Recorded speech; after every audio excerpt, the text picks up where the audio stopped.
پاکستان سمیت دنیا بھر میں ہمارے دیکھنے اور چاہنے والوں کو امتیاز شاہ کا آداب۔ آپ ہمارے اس چینل کو لائک کریں، سبسکرائب کریں، کمنٹس کریں، نیچے دیے گئے لنک کو کلک کریں اور گھنٹی کا بٹن دبانا تو ہرگز نہ بھولیں۔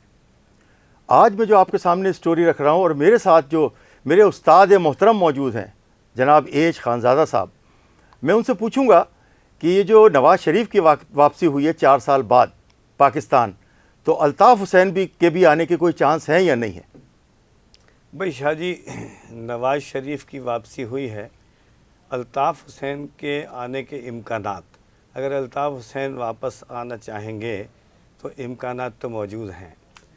ہم یہ سمجھتے ہیں کہ یہ دونوں حضرات، بلکہ یہ دونوں کیا،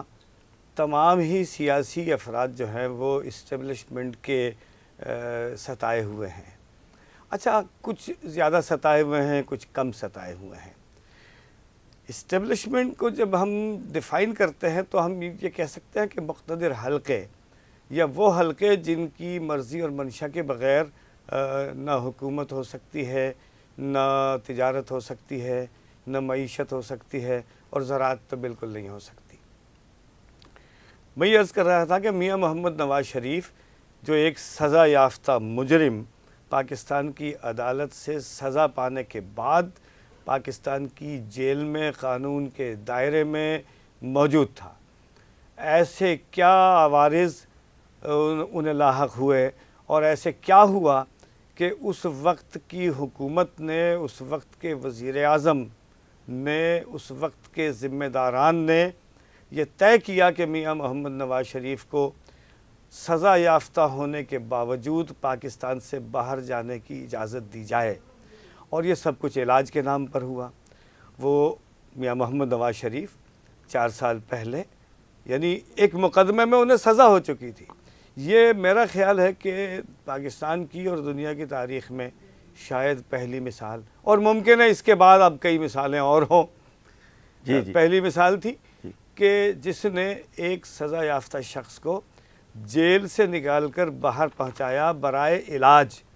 اور جس طرح کا علاج اور جس طرح کی سرگرمیاں پھر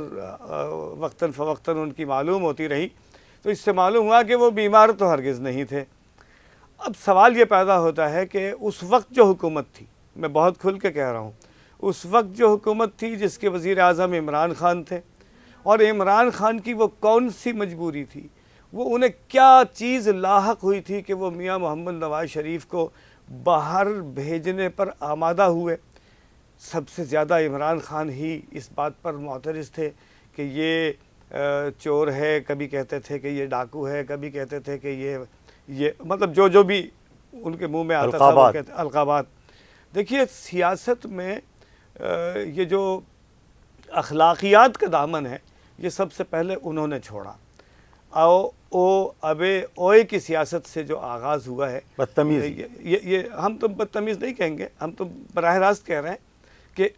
ابے اوئے کی سیاست عمران خان نے شروع کی ہے۔ تو اچھا، ہم یہ کہہ رہے تھے کہ میاں محمد نواز شریف کو جب جیل سے نکال کر لندن روانہ کیا گیا تھا تو کون لوگ تھے؟ حکومت عمران خان کی تھی، اور حکومت اور فوج ایک پیج پہ تھی جس پر وہ فخر کیا کرتے تھے، اور ان کو اس وقت جنرل باجوہ سے زیادہ حسین اور زیادہ جمہوریت پسند جرنیل کوئی نظر نہیں آتا تھا۔ میاں نواز شریف چلے گئے، 4 سال تک انہوں نے اپنا علاج کرایا اور ہمارا علاج کیا، اور آج اس کے بعد وہ صحت یاب ہو کر، سرخرو ہو کر وطن واپس آ گئے ہیں۔ یہ تو ہے میاں نواز شریف کا قصہ۔ اب آئے متحدہ قومی مومنٹ کے جناب الطاف حسین کی جانب۔ الطاف حسین بھی انہی طرح کے حالات میں، لیکن وہ سزا یافتہ نہیں تھے۔ الطاف حسین اپنی مرضی سے لندن گئے، اپنی مرضی سے انہوں نے لندن کی برطانیہ کی شہریت حاصل کی، اور اس بات پر فخر کرتے ہوئے برطانوی پاسپورٹ کے ساتھ فوٹو سوشل میڈیا پہ جاری کیے، پاکستان کی شہریت سے کنارہ کیا، اور اس کے بعد یعنی اسٹیبلشمنٹ نے جس طرح نواز شریف کو تنگ کیا اسی طرح الطاف حسین کو تنگ کیا،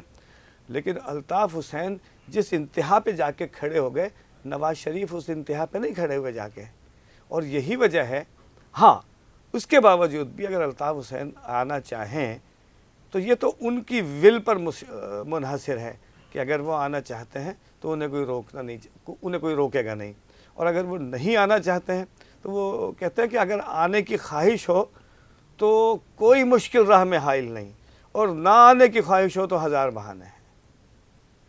خانزادہ صاحب یہ بتائیے کہ عمران اپنا یہ جو ہے الطاف حسین صاحب، انہوں نے غیر ملکی ٹی وی کو انٹرویو دیتے ہوئے کہا تھا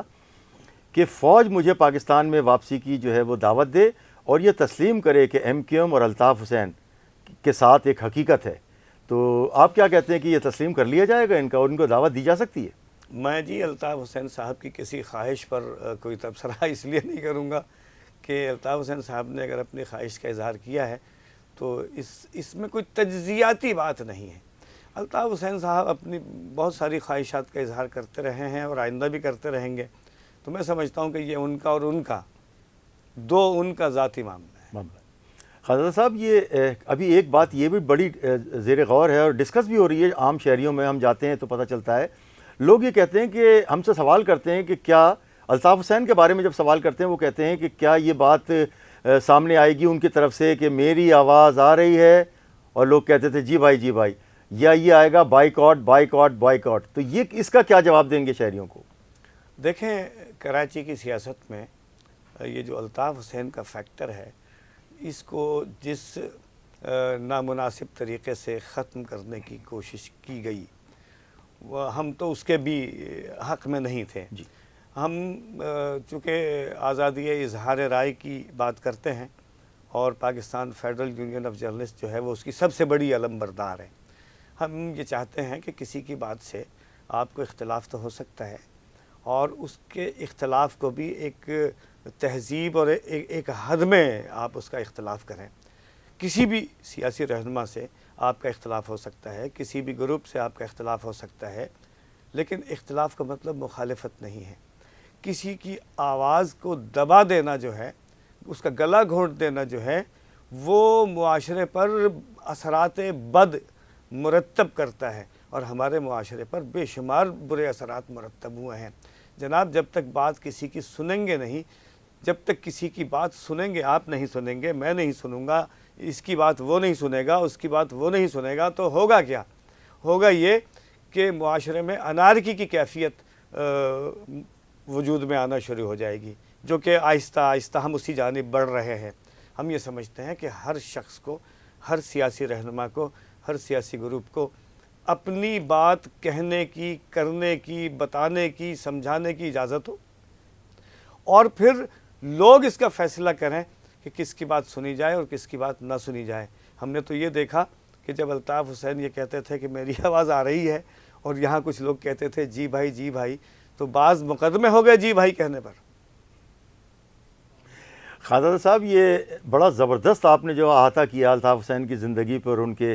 اس پر۔ اچھا، یہ میں پوچھنا چاہتا ہوں آپ سے استاد محترم کہ ابھی پچھلے دنوں جو ہے وہ MQM بہادر آباد والوں نے ایک ریلی نکالی تھی القدس کے بارے میں، تو اس کے جھنڈے بھی لیے ہوئے تھے، وہ اتنی زیادہ سکسیسفل نہیں ہوئی، تو کیا یہ الطاف حسین فیکٹر ابھی بھی کراچی اور سندھ کے شہری علاقوں میں جو ہے کارآمد ہے؟ دیکھیں جی، MQM بہادر آباد اور MQM کا کوئی بھی فیکشن جو ہے وہ بہرحال اس کا کہیں نہ کہیں تانا بانا ملتا تو الطاف حسین سے ہی ہے۔ اگر کوئی یہ سمجھتے ہیں کہ کہیں جلد یا بدیر، کہیں مڑ کے، کہیں مطلب گول گھوم کے، کہیں چورنگی گھوم کے، کہیں تکون گھوم کے، کہیں یو ٹرن پہ آ کے کسی نہ کسی طرح سے MQM اور الطاف حسین جو ہیں وہ لازم و ملزوم تھے، آج بھی ہیں ایک حد تک۔ اچھا، رہا سوال MQM کی ریلی کا، تو القدس ریلی جو ہے وہ MQM کا سبجیکٹ نہیں تھا، لیکن اسرائیل نے جو حد پار کی ہے وہ پوری دنیا اندھی، گونگی، بہری ہو کر بیٹھی ہوئی ہے، صرف اس لیے کہ ظلم کرنے والا اسرائیل ہے اور مظلوم جو ہے وہ مسلمان ہے، اور وہ فلسطین کے مسلمان ہیں۔ دیکھیے،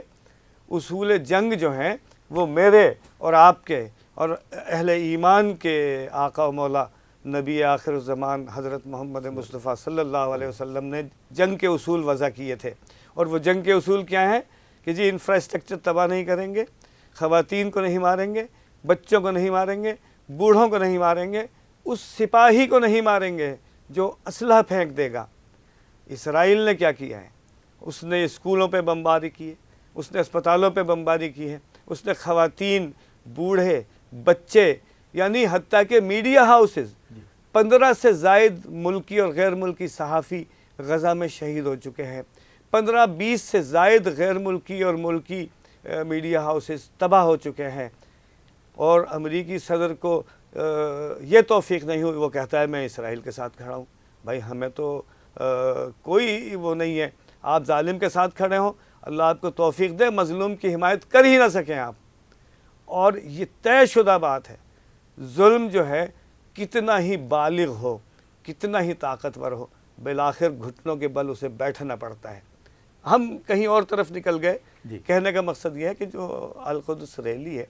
وہ ایم کیو ایم کا سبجیکٹ نہیں ہے، لیکن ایم کیو ایم والوں نے اگر القدس ریلی نکالی ہے تو ہم اس کو خوش دلی کے ساتھ، اس خوش آئند کے ساتھ اس کا استقبال بھی کرتے ہیں، اور دیر آیت درست آیت، کم از کم ایم کیو ایم جو ہے پاکستان میں اور کراچی میں ایک بڑا سیاسی مرتبہ رکھتی رہی ہے، اور آئندہ بھی اس کے امکانات ہیں، تو ان کی طرف سے جو ہے یہ احتجاج جو ہے ہم اسے خوش دلی سے اور خراج تحسین پیش کرتے ہیں۔ خانزادہ صاحب، 2017 میں جب یہ حکومت چینج ہوئی نواز شریف کی اور لائے گئے بظاہر وہ جو کپتان صاحب تھے عمران خان، تو اس زمانے میں جو ہے یہی حالات کیا پیدا ہوئے تھے کہ بالکل کارنر کر دیا گیا تھا نواز شریف کو اور اسپیس دی گئی تھی عمران خان کو، اب بالکل عمران خان کو بالکل ہی جو بند گلی میں پہنچا دیا گیا ہے اور نواز شریف کو اسپیس دی جا رہی ہے، کیا یہ وہ دونوں ایک ہی طرح کے حالات ہیں؟ بھئی دیکھیے، دونوں حالات کا جائزہ لے لیجئے، اور بہت زیادہ پرانی بات بھی نہیں ہے۔ دیکھ لیجئے اس وقت جو ہے وہ کیا ہو رہا تھا اور آج کیا ہو رہا ہے۔ میرا خیال ہے جو کچھ اس وقت ہو رہا تھا تقریباً اسی سے ملتا جلتا آج ہو رہا ہے۔ اچھا، اس سے ہمیں کسی خیر کی توقع نہیں ہے۔ ہاں، ایک بات جو ہے وہ قابل ذکر ضرور ہے کہ عمران خان کی حکومت کے دوران، 3 سال 7 مہینے کی عمرانی حکومت کے دوران، جو ملک کی معیشت کا، سیاست کا، خارجہ امور کا، داخلہ امور کا اور دیگر اخلاقیات کا جو بیڑا غرق ہوا تھا، اب وہ رک گیا ہے۔ بحال کیسے ہوگا یہ تو ارباب بست و کشاد ہی بتائیں گے۔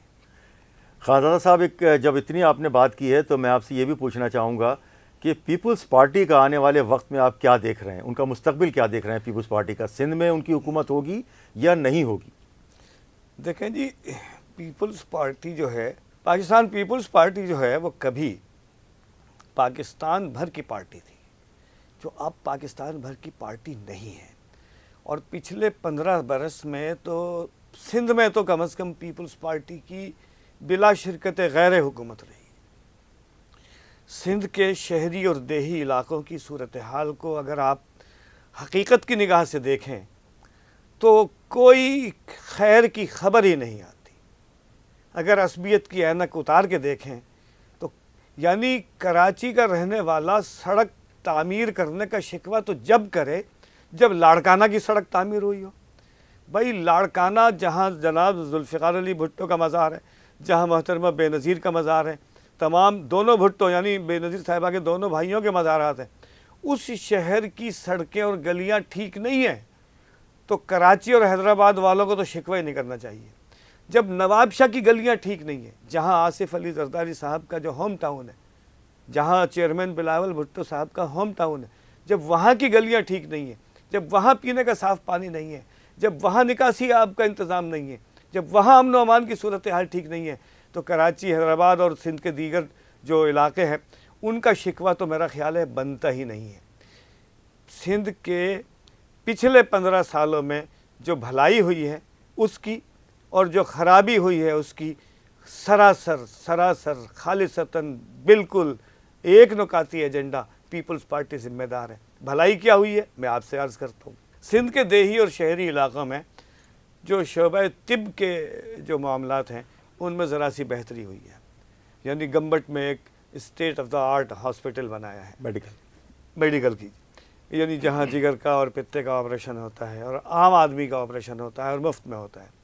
SIUT کی خدمات اپنی جگہ ہیں۔ امراض قلب کا قومی ادارہ جو ہے وہ، اور اس کی کئی شاخیں. یعنی یہ کام ہوا ہے. ایسا نہیں ہے کہ ہم یہ کہہ رہے ہیں کہ جی پیپلز پارٹی نے کچھ کیا نہیں ہے، لیکن جتنا کیا ہے اس سے زیادہ خراب کیا ہے. اور یہ بقول شاعر کے اس کا رونا نہیں کیوں تو نے کیا دل برباد، غم تو یہ ہے کہ بہت دیر میں برباد کیا. یہ تھے میرے ساتھ میرے استاد محترم جناب اے ایچ خانزادہ صاحب. آپ نے ان کے خیالات سنے. انہوں نے کتنا زبردست احاطہ کیا ہے 2017 سے لے کر آج تک کا، نواز شریف کی واپسی اور جانے سے لے کے آج تک کا، عمران خان کی جیل جانے سے پہلے کا اور بعد کا، ایم کیو ایم کے قائد الطاف حسین کے جانے اور آنے کا، تمام معاملات پہ انہوں نے سیر حاصل گفتگو کی ہے. اس کے ساتھ ہی مجھے اجازت دیجیے. امتیاز شاہ، کراچی نیوز ٹائم.